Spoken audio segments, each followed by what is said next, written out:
Everybody, thanks for joining. This is the last session for this week. It's the Wednesday session, so 7 p.m. Eastern. For anybody who has not joined one of these live communities before, my name is Thomas Castelli. I'm a partner at Hall CPA. We're an accounting firm that works exclusively with real estate investors across the United States. So we've seen strategies like the real estate professional status, short-term rentals, and we've kind of seen it all by now. Joined by Justin Shore, senior advisor here at the firm, and he's also a real estate investor himself. The way we kind of run these is if you look at the bottom hand of your screen, you will see a smiley face with a plus button off to the right. If you click that, you can raise your hand. If you raise your hand, I'll call on you to jump off mute and ask a question. If you can't come off mute or don't want to come off mute for any reason, you can always drop a question in the chat box, which is also located on the bottom of your Zoom screen. And basically, this is being recorded, so make sure you just don't share too much sensitive financial information that you don't want other people to hear. If Justin or I get stumped on a question, we will probably just ask you to post it in the group, and then at some point, someone will get back to you with an answer, because just don't want to be giving out bad information. So having said that, we're going to dive right in, and Amy has a question. Hi, thanks again for doing this, you guys. These webinars are just so informative and helpful.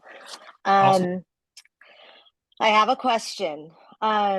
So if I'm 100% owner of a residential assisted living facility, is that considered a real estate trade or business? Ooh. So is the assisted living facility, like what kind of services are being provided along with that?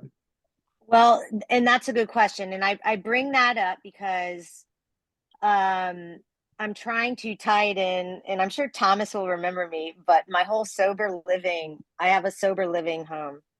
And I remember that. I think I was there too.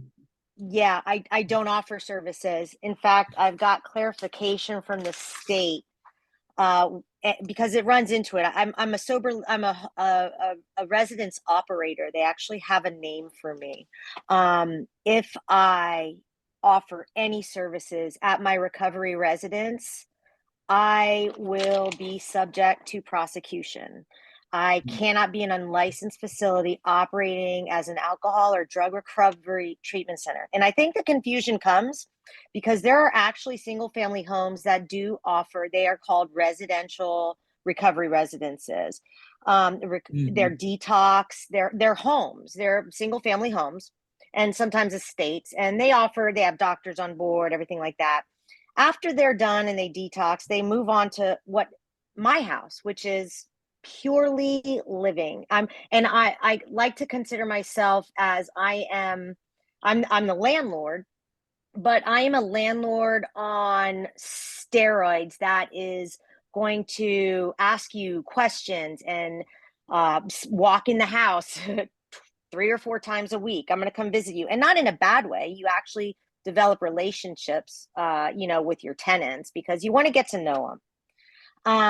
And this is coming up as far as an issue for me with taxes, real estate professional status, things like that. I actually created a business in the beginning of 2022 to separate and allow me to organize my real estate dealings as far as being actually a provider of like a hotel. And I even copied down, I looked at 469-9 and there are examples. And you might want to look at example 5 in 469-9. I consider myself in the example, the operator P. I provide the house, I provide the beds, I provide the linens, I provide all that, but I don't give any services. That's all I do.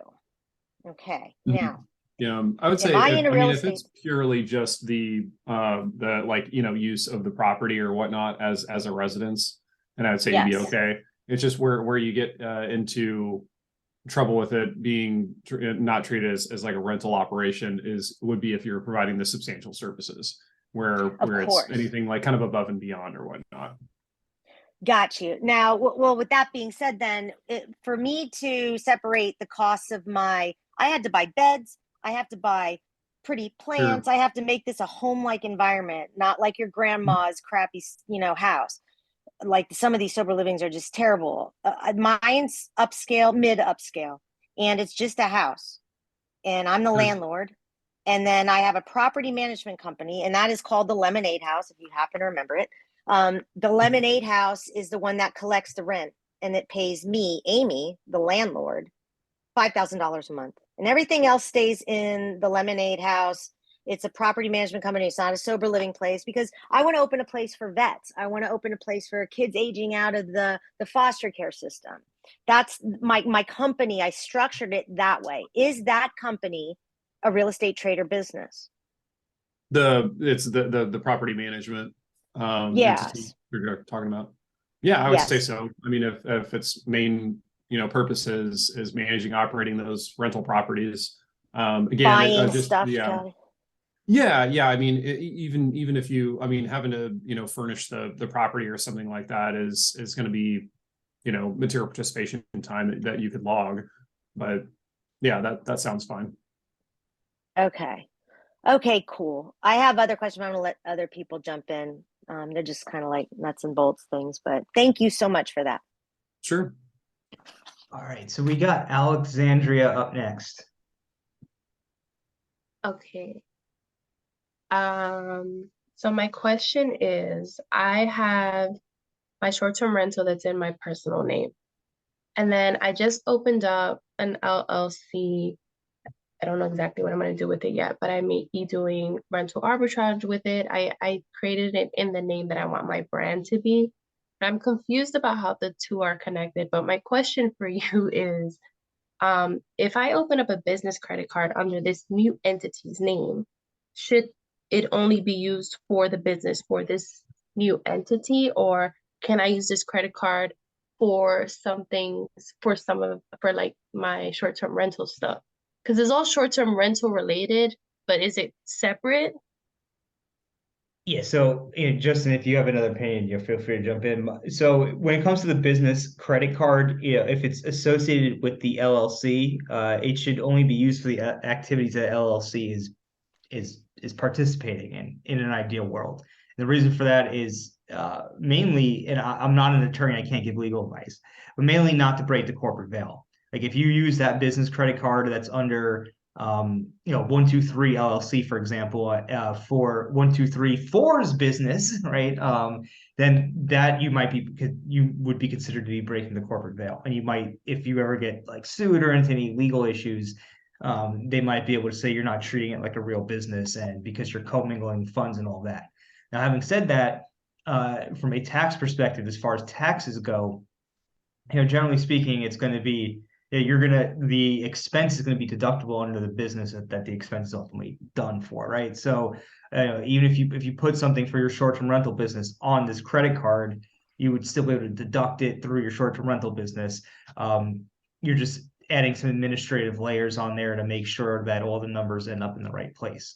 All the bookkeeping's done properly. If you have to reimburse yourself or anything like that from the LLC, you're just opening up just more work. It's not the end of the world, just more work.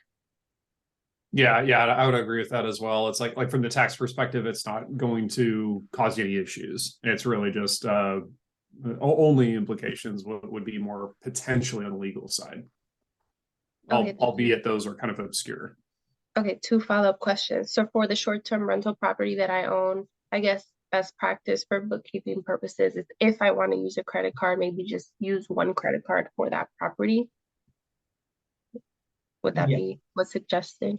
Yeah, I mean, I would say whenever you could simplify things like that, one credit card for like if you're able to do that, you're comfortable doing that with credit and all that stuff, then yeah, because that's gonna allow you to do is connect that credit card to a bookkeeping system, and you know that all the expenses coming from that credit card are gonna be for that short-term rental activity. Makes bookkeeping a hell of a lot easier. Okay, and sorry. And for the new entity that I created, as far as what is tax deductible, can I include startup costs? Also, education. I feel like you've mentioned before that that's not tax deductible until the business is actually operating. Yeah, so education expenses are only going to be deductible to improve or maintain a skill for a business that you're already in. So, for example, if you own a short-term rental business, to give an example, here's an example. Say you own a rental business and you go get your and you go start to take a class to become a broker, an agent or a broker, that those expenses, those educational expenses would not be deductible because you're not in the business of being an agent or a broker yet. So you're not taking that to maintain or improve a current skill. It's a new skill set and therefore it's not tax deductible. Okay, I guess I'm just confused about, so I am in the business of short-term rentals, but I have this new entity that I have expenses for. I guess it's a single member LLC, so everything goes in the just like same place, right? But do I need like a separate P&L for this new entity that I created? So this new entity, is it, I think you mentioned it's gonna be short-term arbitrage, right? Yeah, which I haven't started. I just have all these startup costs. So, I mean, to me, it kind of sounds like it'd be a separate business. You have, Yeah. your rental property that you own your personal name. That's Schedule E activity for all intents and purposes, it sounds like. And then you have this other arbitrage business, which is a separate business that's generally going to be Schedule C, if I'm not Okay. mistaken. And it's a separate business. It just arbitrage is not the same necessarily as renting out your own short-term rental that you own. Like I would say kind of the definitive line there too would be like if this continuing education that you're doing is just in regards to like short-term rentals in general, and you are already in that business, then I would say you'd be fine with being able to claim that like under short-term rental basically. But if it's specific to working on like rental arbitrage or something like that, and it is like 100% related to that like new business activity, I'd say like that's where the line in the sand would be as far as like what you would have to consider as startup expenses. Okay, thank you so much. A related question. So if I join some training program, this is specific to short-term rental, but then I join it before I purchase the short-term rental, is that okay? So, I mean, you could always purchase it before the short-term rental. It may not be tax deductible because it's a new business. If you're not, because you're entering a new business. No. I mean the business is short-term rental. So before I purchase my short-term rental property, I join a training program that's specific to short-term rental. As a result, I purchased that property. So that training program, can I deduct it because it's like short-term rental? Yeah, so I would say that's going to be like a startup expense. So it's just going to be subject to like those limitations on startup expenses. If it's over the $5,000 threshold, then you'd have to capitalize it. Right, it's below that. My question will be, okay, because right now I only have one short-term rental, and if we put all this, let's just say this is 3,000 training cost. If you attribute it to your first short-term rental, does it mean that the second one, if you buy, that means is it fair to put it all on the first one? That's my question.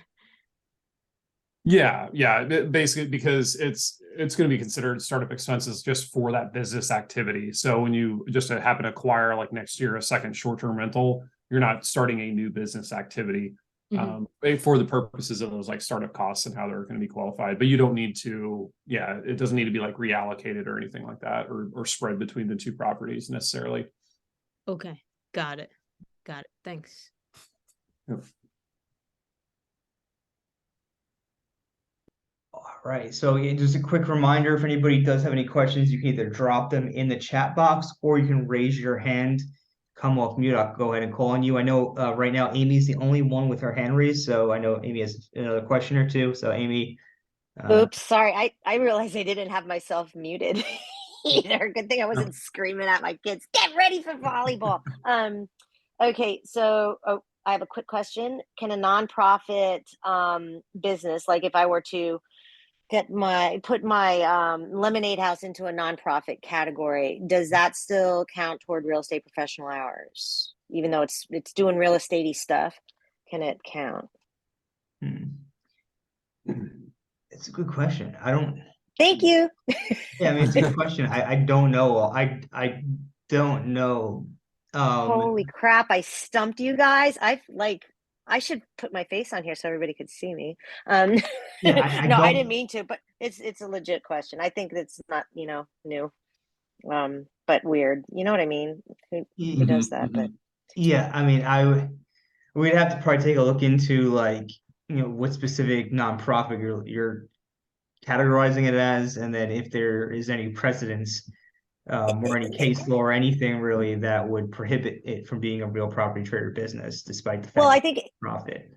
Yeah. it's mainly because the housing industry and recovery residents has got the attention of HUD. HUD has specific, almost, I hate millions of dollars that are going specifically toward housing members of the community that are disadvantaged, as they say, and all different types, vets, transgender, all that stuff. So this is a niche and it's coming down the pike. So in order to get government funding, which I'm not really interested in right now, but down the road, I might want to do that. So it's all good. It's not a pressing question. The pressing question, though, well, go ahead. I was gonna say my immediate concern would just be that it wouldn't be considered a trader business just under Section 162 because it's not engaged in for profit.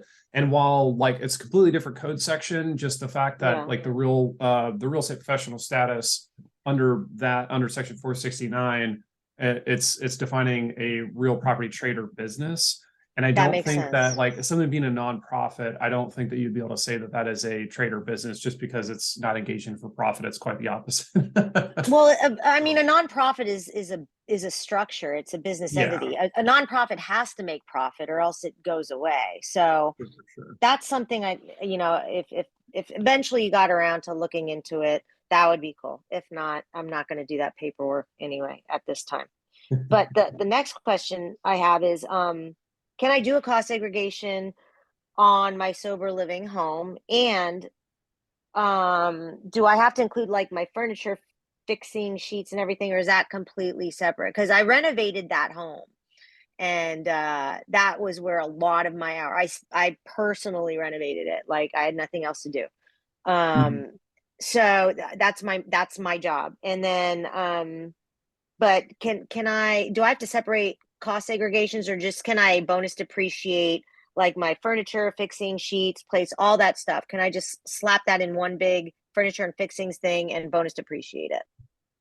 Yeah, the furniture and fixtures and stuff like that, they're bonus eligible. So there's not necessarily reason to include them in the cost segregation study if you have all the receipts and you know what the numbers are. So, I mean, generally, I would say do the cost seg because the main purpose of that is really geared towards the building more so. Yes. So yeah, if you've got all the numbers for the furniture, you could just, when you're having the cost segregation study done, just tell them don't include the furniture because I have all that information already. Got you. Okay. I actually, I did it. I used one of your guys that you recommended, and I just did the quick one with the audit, proof thing. So they never actually came to the house anyway. So thank you guys for giving us that info. Okay. Thanks, guys. No problem. Hi there. Hey, Kevin. Hey. Yeah, I was trying to figure out how to raise my hand, but I couldn't figure out where to click to get it. No worries. But yeah, I have a question. I set up a holding company. I have like 4 or 5 LLCs, and I'm trying to put them all under the holding company. Yep. And like 2 of them have assets, have real estate assets, and so I'm trying to move the assets into the holding company and then lease it back. But when I move it up, I'm trying not to trigger a capital gains event. What's the best way to go about doing that? So you have a holding company and then you have other LLCs that own property. Is that what I heard? Yeah.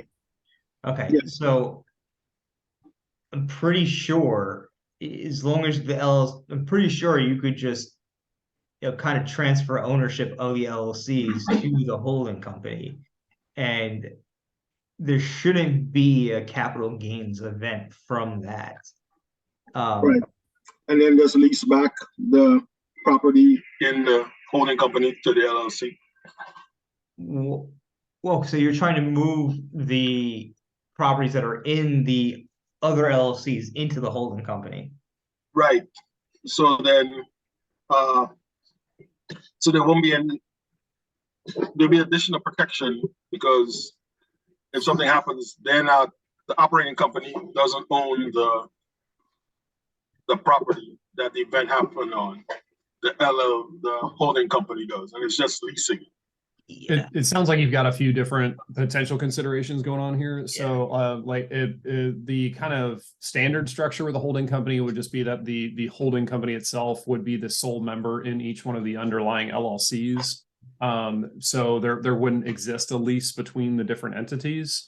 But you would still, again, a lot of this is stuff you'd have to talk to an attorney about, as far as just like what kind of legal protection you're getting with that particular kind of structure. But if you're just essentially writing new operating agreements to show that the holding company is the owner of the individual LLCs holding the property, there's not any kind of taxable event in that, because the underlying taxpayer is still you, so the taxpayer is not changing.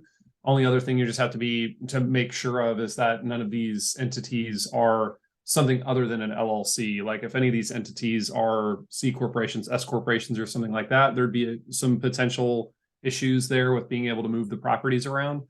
But like, from a tax perspective, you won't have any like taxable events if these are all just LLCs holding the properties. Now, if you're, I wouldn't suggest there being a lease between the two LLCs. Not exactly sure what kind of legal function that might serve. But at the end of the day, in theory, your lease would wind up netting itself out to zero between the two LLCs. Like your lease expense and your rental income would net themselves out to zero. So the underlying rental income from your tenants is what you wind up reporting on your tax return.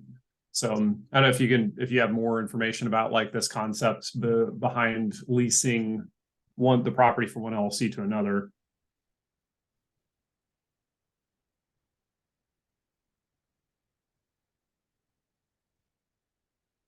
I'm sure we might have lost him. Yeah. I don't see him in the room. Yeah, I don't see him. I don't see him either. All right. Well, I imagine that he'll rejoin, but as we're waiting for him to rejoin, Alex asked in the comment section or the chats, does anybody have an attorney sub-entity structuring? So let's let everybody know, a lot of our clients use, there's a handful of firms that our clients use. Offit Kerman is one of them. Offit Kerman's the law firm we use as a firm, and we often refer our clients over to Offit Kerman, and they're able to set up LLCs that make sense for your business. A lot of great attorneys over there who are willing to actually sit down and determine what you actually need, rather than selling you some sort of package of LLCs. So Offit Kerman, could recommend them. And also some of our clients do use Wyoming LLC attorneys.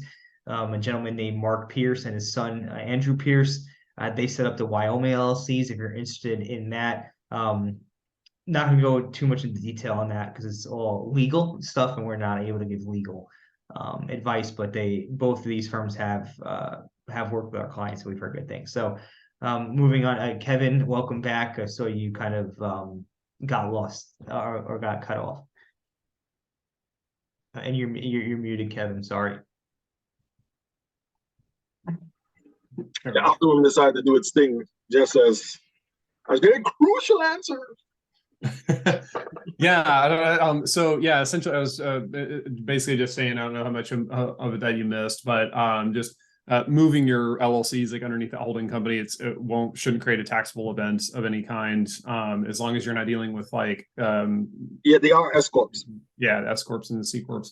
But there as far as like tax functionality, like you had said something about leasing the property from one LLC to another. I don't know like what purpose that would really serve, maybe from like a legal perspective, but yeah, it's illegal. I got advice from an attorney on the legal protection part.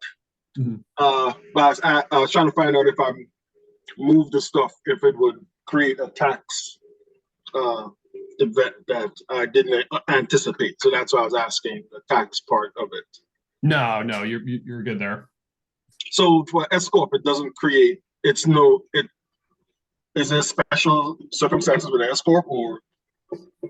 Yeah, I mean, one, you just generally never want to hold rental property in an S corporation. It's extremely restrictive. You'll typically want it paying more in taxes in through that entity, just in a nutshell. And then also, if for some reason you ever need to get the property out of the S corp, there even if you retain ownership of it, it will cause you to recognize gains when you move it outside of the S corporation. Whereas with single member LLCs, you can retitle them, you can move them, like in this kind of situation, around like in between other single member LLCs, and there's not any kind of taxable event. So just in general, S corporations are very, very restrictive when it comes to real estate. Those types of entities are better for like service-based businesses. Okay, so should I then amend those S corps back to just a regular LLC? So they are S corporations holding the properties? Yes. Oh, gotcha. Okay, so yeah. Gotcha. Yeah, at this point, if you already have S corporations holding property, your best bet is probably, from at least a tax perspective, your best bet is probably to wait till you would legitimately sell those properties to a third party, and then just sell the property, close down the S corporation. Because the issue is when you transfer a property out of an S corporation, it triggers a sale. That is, and if the property is appreciated or you've taken depreciation, it's generally going to trigger a capital gain and a capital gains tax associated with it. So as far as the S corporations goes, if you already have the LLCs, again, you probably be best just to leave them there for now, unless there's some special reason why you're looking to transfer them out now. Some like lenders will need you to do it for some reason, or there's some other reason they need to be out of the S corporation. Then that's a different story. But yeah, there's no real good way out at this point without triggering a taxable event. So, and I gotta check if the holding companies are S corp as well. Yeah, I definitely check. It's pretty uncommon but I mean, if the attorneys had set it up for you that way, and they weren't very familiar with the tax aspects of it, it's possible. But yeah, definitely just double check that it actually is an S corporation that's holding the properties. Yeah. Sometimes attorneys tend to set it up who are inexperienced in this area tend to set it up that way because the S corporation has asset protection properties that are favorable, but they neglect or are unaware of the downsides from a tax perspective. So yeah, I mean, it's too much probably to go into on a live Q&A like this here, but whenever I come across a client who has properties in an S corporation, unless there's a legitimate business reason they need to move the property out of the S corporation, it generally makes the most sense just to leave it in the S corporation. And then when you naturally go and sell it out of the S corporation, shut down the S corporation, or when you sell the rest of your property, shut it down. But yeah, I mean, that's probably the best answer I can give right now on the call. Individual. I'm reading the articles of incorporation, and it doesn't say it's a S corp. Here. The articles may not necessarily have it. It would be in order for it to have been an S corp. They would have. I don't know if you remember doing this, but they would have had you sign a form 2553. No, we didn't do that. Okay, then it's probably not an S corp. That's required. You have to sign that form for each LLC that's electing S corporation status. Yeah. S corporation is not it's not a legal structure per se. It's a tax structure. So you have to submit those tax forms to the IRS to have that done. So I would just double check with them, make sure, say, hey, did we or did we not do this? I want to make sure I didn't sign that 2553. And if you didn't, then you should be okay. Yeah. So then I can transfer ownership of the LLC to the holding company. Right. Yeah. Yeah. If there's not any S corporations involved, then you should be fine. But I'd double check, with the attorneys on that, make sure that they didn't make that election. Yeah. Yeah, they did. It looks like they didn't, but I'll just double check. All right. Yeah, let me leave the floor for somebody else. All right. If I need, I'll ask another time. Okay. Well, if we have time, we'll certainly circle back. Sure. We do have a question in the chat box. And in the chat box, Ryan asks, would you mind explaining the process of capitalizing depreciating expenses prior to putting a business in service, such as a short-term rental? Would you need to track all the expenses and then sort them out in your CPA, or are there additional steps that may need to be taken at the time of the expenses? So generally speaking, whenever if you're talking about expenses in relation to like renovations or repairs and maintenance you're doing to the property prior, in your efforts to get it ready to rent out, and that's done prior to the property's placed in service, those are typically going to be capitalized and depreciated once you start. Once the business is placed in service and you start depreciating that asset. So in other words, kind of clear that up right there. Place in service is going to be the date the property is rent ready and listed for rent. So anything you do prior to that date will generally be capitalized. So in terms of actually doing that, what you need to do, I mean, you certainly definitely need to track those expenses, make sure you have a record of them. So that typically means either using a bookkeeping system or a spreadsheet if you're just kind of getting started and you have all the receipts and invoices to back up all of those expenses. And what you probably want to do is you probably would want to sit down with your CPA or your tax professional and kind of just go through those expenses to determine, are they startup expenses? Are they repairs and maintenance, capital improvements that are going to be capitalized to the building? Like that's a conversation you'd probably want to have. In addition to that, if they are being capitalized, are they eligible for bonus depreciation? It's another thing you'd want to have a conversation with your tax pro about. But other than that, Justin, I don't know if there's anything else you want to throw in there in terms of tracking it.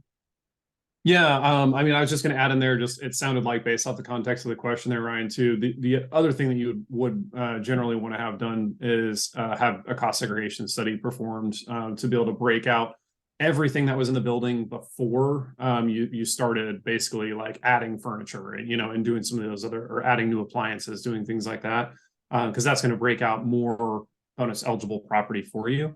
But that dividing line is just when the property is placed into service, everything has to get capitalized and depreciated. Now, whether or not it's depreciated over 5 years, 15 years, or 39 years is going to depend on the nature of that individual expense.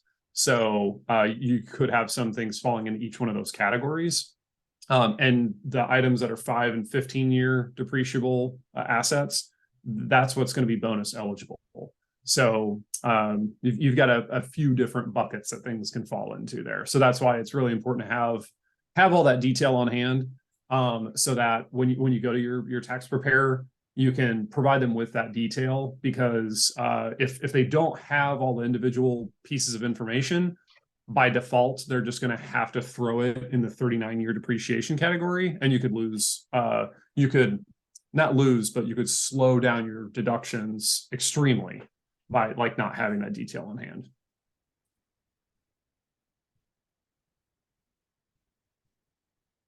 Oh, all right.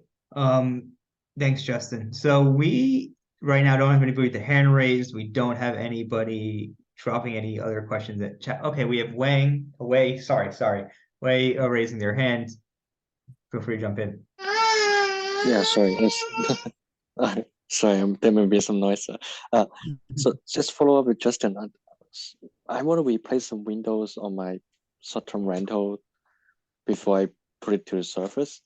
Are you saying that I should do a cost segregation first before I replace the window, or should I replace the window first, then do the segregation study? Which one should go first? With windows, I would say you can do those, prior to having the cost segregation study done. Those are windows are going to be like part of the structure, which so you said short-term rental, so that's going to be just part of the 39-year depreciable assets. So it really ideally shouldn't affect your cost segregation study, to be fair. Oh, okay, but it will add. I will put more money into the deal, right? Because replacing window cost me money, and how do I account for those money? For just like other repairs, improvements before getting the property ready. Is that what you're talking about? Right. Yeah, so I mean, if there's really anything else that you have done to the property, I mean, it would be good to have it itemized and broken out. Okay. To give you an idea, some of the things that if you're going to have a cost segregation study done, I would say as long as you're not, you know, if it's not super extensive, I would say get all of your improvements done and then have the cost segregation study come in to break everything out. And you can include the cost of all of those improvements in the basis of the building. And because that beginning basis in the building is what's going to wind up going into the cost segregation study itself. Okay. So so just to recap how to find the basis of the building. So I first need to find out the ratio from the county, all right? And then I apply the ratio to my sales price. And so that they'll give you the building values out of the sales price. And then I would need to add up all the repair. Is that how Exactly. it works? Okay. Perfect. Thank you. All right.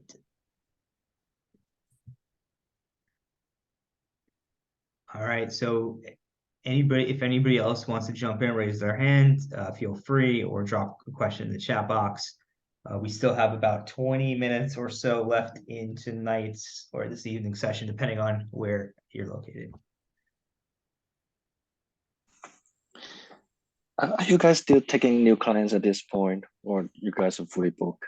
Yeah, so we're booked through the year. We're currently taking on clients with a start date of I believe February of 2023. So if you're looking to come on board, that's when you'd be able to get started with us. If you did come on board, we would be able to file your 2022 tax return still. That wouldn't necessarily be a problem. Just in full transparency, we typically extend all of our first year clients when we prepare their tax return. The reason for that is it because the first year a tax return is prepared, it's the heaviest lift in terms of you have to pretty much do everything from scratch, which just takes a lot more time. There's a lot more room for error, especially when you're dealing with some of the more complex real estate strategies. So the first year we do extend, but to answer your question, we are currently taking on clients to start February 2023. And if you came on board we'd be, you'd be fine. Basically, what I'm trying to say.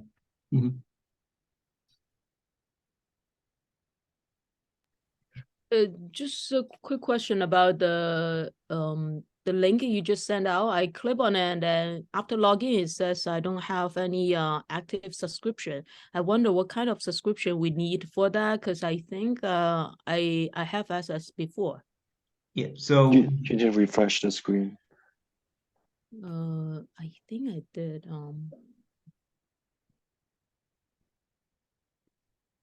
Yeah, so if you have a subscription to the TaxSmart Insiders Group, you should have access to that page. Oh, yes, I do have to refresh. After login, I still need to refresh again. Cool. All right, thank you. Yeah, I don't know. I don't know why that's happening. That's odd. All right, so I think we do have a question from Kevin in the chat box. I have a property, and then we'll circle back to Alexandria after this question from the chat. I have a property that are probably at 13 months, 18 months, and 4 years after purchase. Can I still cost segregate them? I just found out about cost segregation studies recently. Okay, so long story short, it is still possible to cost segregate them. So I kind of want to give you some brief context on how that would work. So any property that's purchased and placed into service after, let's just call it 2018 for the sake of argument here. After 2018 is eligible for 100% bonus depreciation if it was placed in service between then and 12/31/2022. So that means if you went back and did a cost segregation study now, what would end up happening is you would file a form 3115, or your accountant would file a form 3115. That's a change in accounting method. and do a 481A adjustment to bring the depreciation that should have been taken in that initial year the property was placed in service. So whether that be 2021, that was 13 months ago, or 18 months ago in 2021, or 4 years ago in what was it, 2018? So to bring the depreciation you should have taken from those years into the current year when that 3115 and that 481A adjustment is done. So kind of some further context on that. You'll on the more recent properties, you'll see a pretty nice amount of bonus depreciation, generally speaking, because they're relatively recently placed into service. But the one from 4 years ago, it might be a little bit lower, compare, apples to apples, because what happens is when you've been depreciating that property for 4 years now, and a part of the depreciation is being taken. So when you do the 481A adjustment, or your accountant does the 481A adjustment, it's effectively, I'm trying to think of the best way to explain this. It's like taking out that depreciation that you're not bringing that depreciation you already took into this year because you already took it. So, right.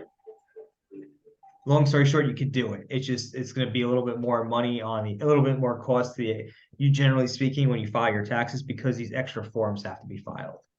And I'll just add to that real quick.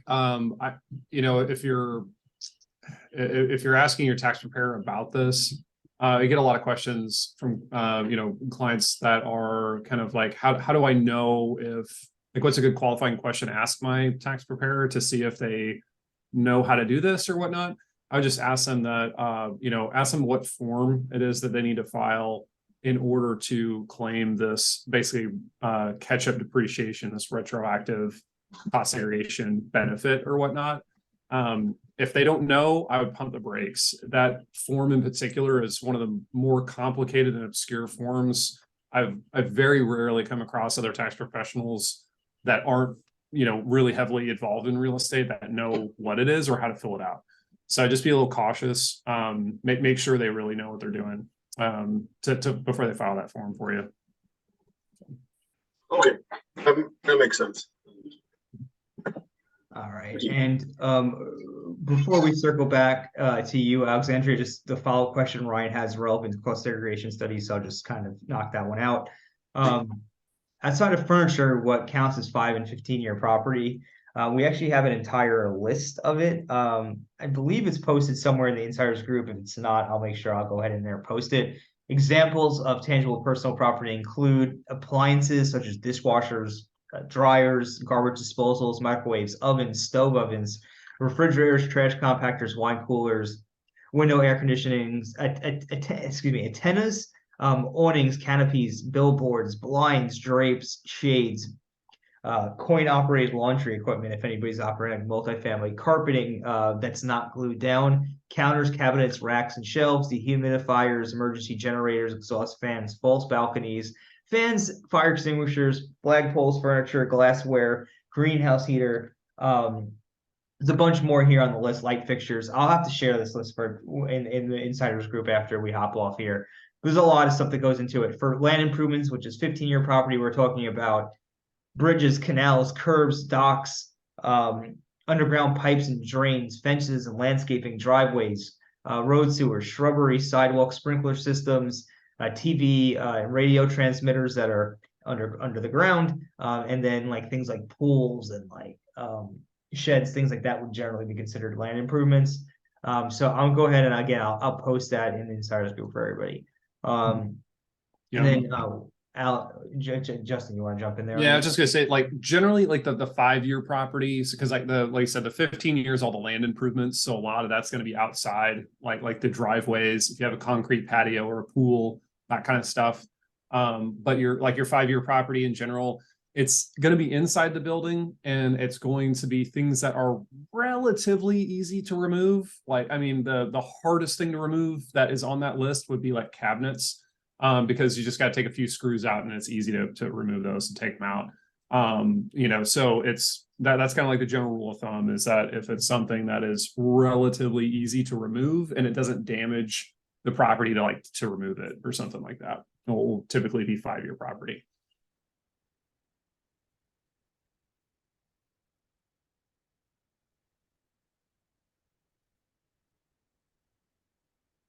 All right.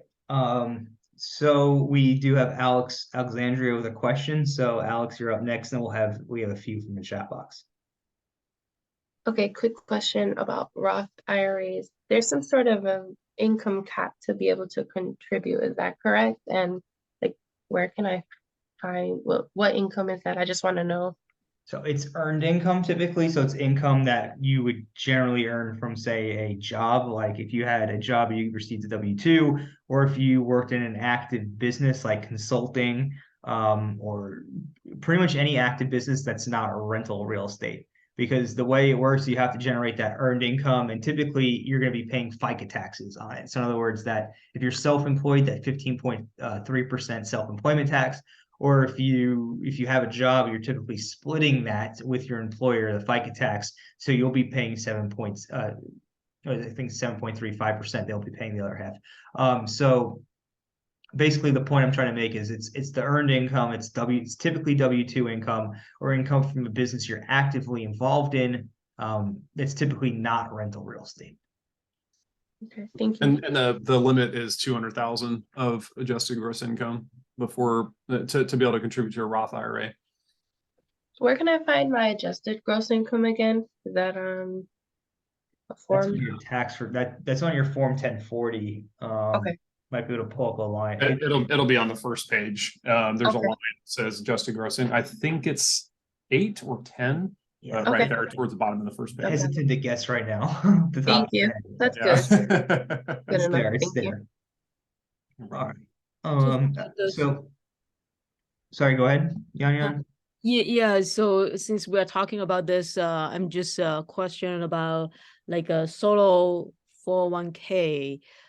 Do I have to let's say if I work for myself, but it's just single member LLC. Do I have to do something in order to contribute to solo 401k? Yeah, so if you work for yourself and you're earning self-employment income, you typically have to set up the solo 401k. There's a lot of providers out there who can set that up for you. Like there's a lot of them out there that can do it. And then you have to make the contributions to the account. And usually the provider who sets it up for you can help kind of walk you through those steps. But yeah, I mean, there's also a calculation that has to be done for it to determine how much you contribute based off of the amount of income that you earn from your business. So that's something your CPA could help you with. So you'd probably go with your CPA or your tax professional for the question about, how much can I contribute? But you're going to want to work with a custodian or a retirement account company that can set one of these things up for you. Right. My question is that I don't have to set up S corp in order to be able to contribute to that. Even single member LLC should be fine. The question is just how much I can contribute to that. That's based on some calculation. Yeah, that's based on a calculation. If you look up this website called the Oblivious Investor, and you just type in the Oblivious Investor and 401k calculator, there's actually a really good calculator that person has on it. Or if you just Google 401k calculator in general, solo 401k calculator, you'll be able to find it. I just mentioned that one calculator by the Oblivious Investor. That's the name of the website, because I know that it's helped me, do some quick calculations from time to time. Yeah, the max this year is 61,000, but then you have the other limitations that are based off of where your income is as well. Right. So that calculator will help you with that. Okay, thank you. All right, so we have a few questions in the chat box. One of them is from Maida. Me and my husband own 16 long-term rentals, 16 long-term rentals, single-family houses that I self-manage. Does it make sense to open a separate management company to manage our rental properties so I get paid for it? Yeah, we get this question kind of all the time. Because you own them and you're self-managing them, there is no, at the end of the day, there's no real benefit to opening up this management company from a tax perspective. At the end of the day, you're going to get paid, whatever the net income or the net cash flow, if you will, for your rental properties will be how much you get paid. If you open up a property management company, you'd be opening up another company, usually an LLC. So it's legal costs to set that up. And then you typically be making, you know, an S corp election on it, maybe not, but you're opening up another entity and then putting money through that entity, paying yourself a salary to potentially generate self-employment tax for virtually no reason, when you're really unless you're trying to qualify for a solo 401k, or you're trying to pay into the Social Security system for whatever reason. There's usually not much of a reason to actually do that, because again, as the owner of it, you're going to be, whatever the net is at the end of the day, the net cash flow for the year, that's how much you're getting paid, whether or not you siphon it off to another businesses. Yeah, but basically any dollars that you move from the rental business, from the long-term rentals over to the property management company, that like chunk of profit basically that gets moved over to the property management company via asset management fees, you'll pay an extra 15.3% on every one of those dollars. So it will increase your taxes. And like Tom said, the only borderline reason that makes any sense is if you wanted to be able to contribute to a retirement account, that would be a way to do it, but it is going to increase your tax liability. So it's kind of a nasty trade-off.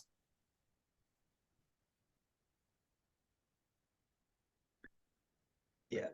All right. So we have another question in the chat box from Max.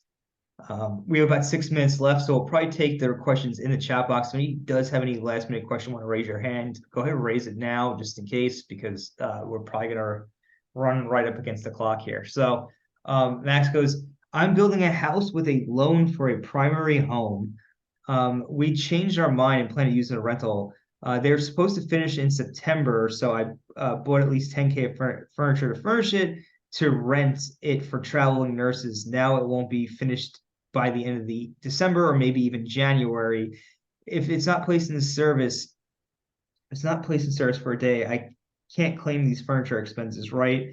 Some of the furniture expenses I bought for another property meant for an STR, but ended up renting it as long-term. So the furniture is all stored in a home. Okay, so basically the furniture for the property that's not placed in service yet is not going to be deductible this year. It would be capitalized and start depreciating in 2023. Having said that, furniture is typically 5-year property eligible for bonus depreciation. Because it's going to be placed into service in 2023, it's going to be eligible for 80% bonus depreciation. So kind of the bottom line is, for that specific set of furniture, you're not going to be able to deduct it this year unless you place the property into service.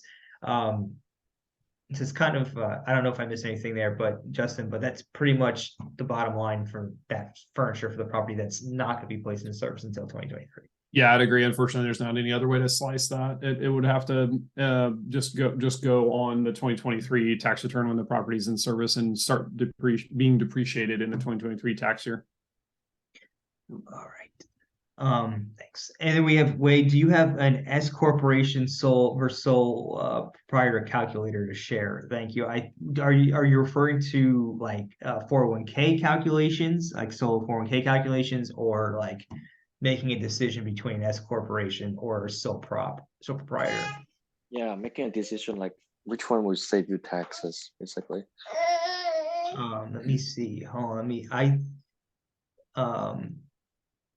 Well, Tom's looking, I kind of give you like the overview is generally we would not recommend making the S corporation switch until the net profit, the net income from your business is exceeding at least like $50,000, maybe $60,000.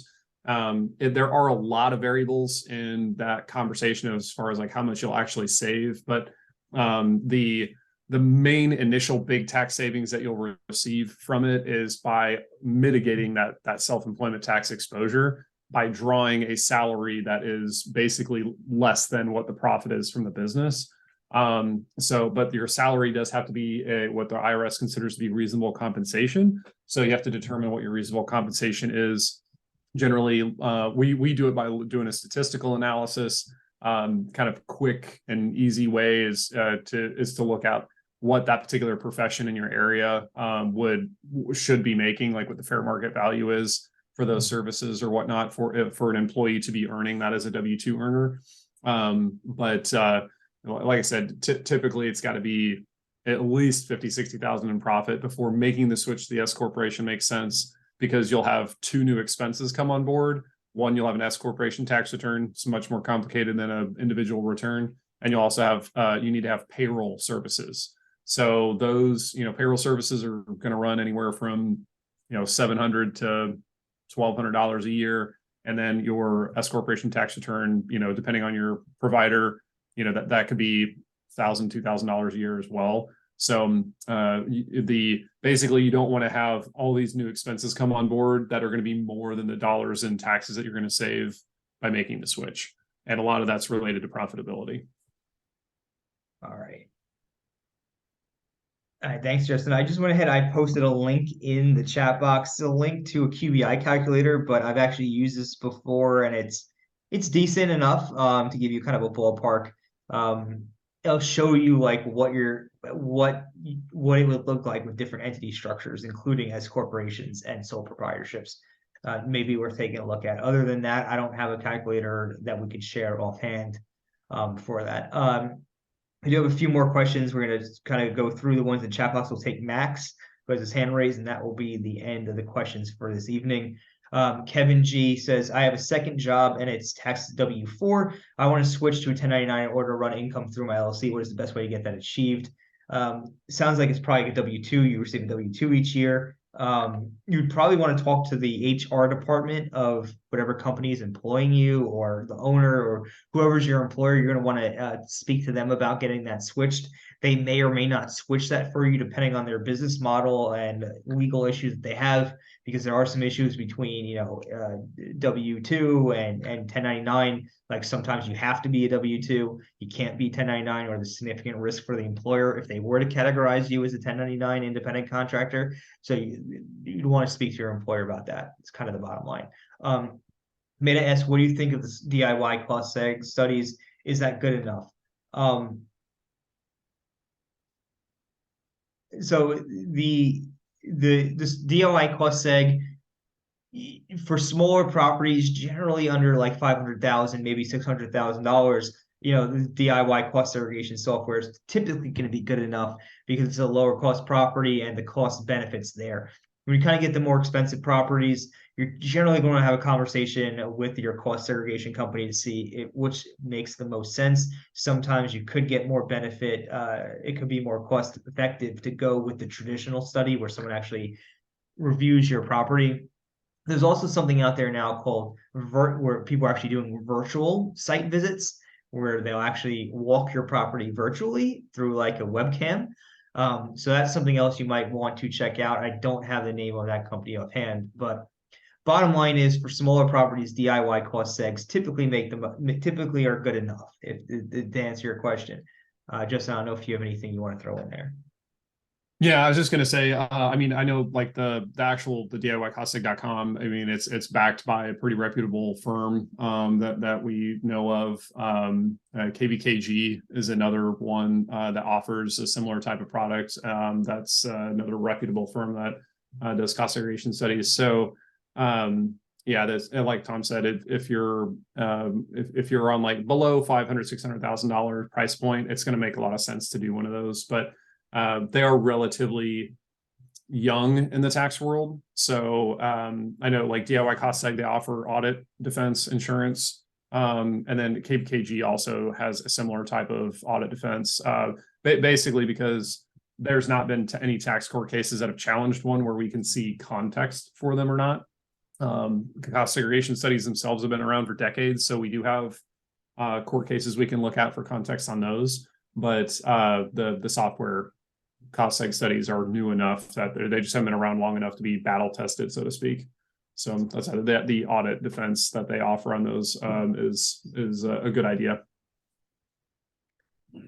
All right. So the last question of this evening, then we're gonna wrap it up because we're over time, will be from Max, and then that will be it. Oh yeah, this is Mel Chan. I was using my son's account.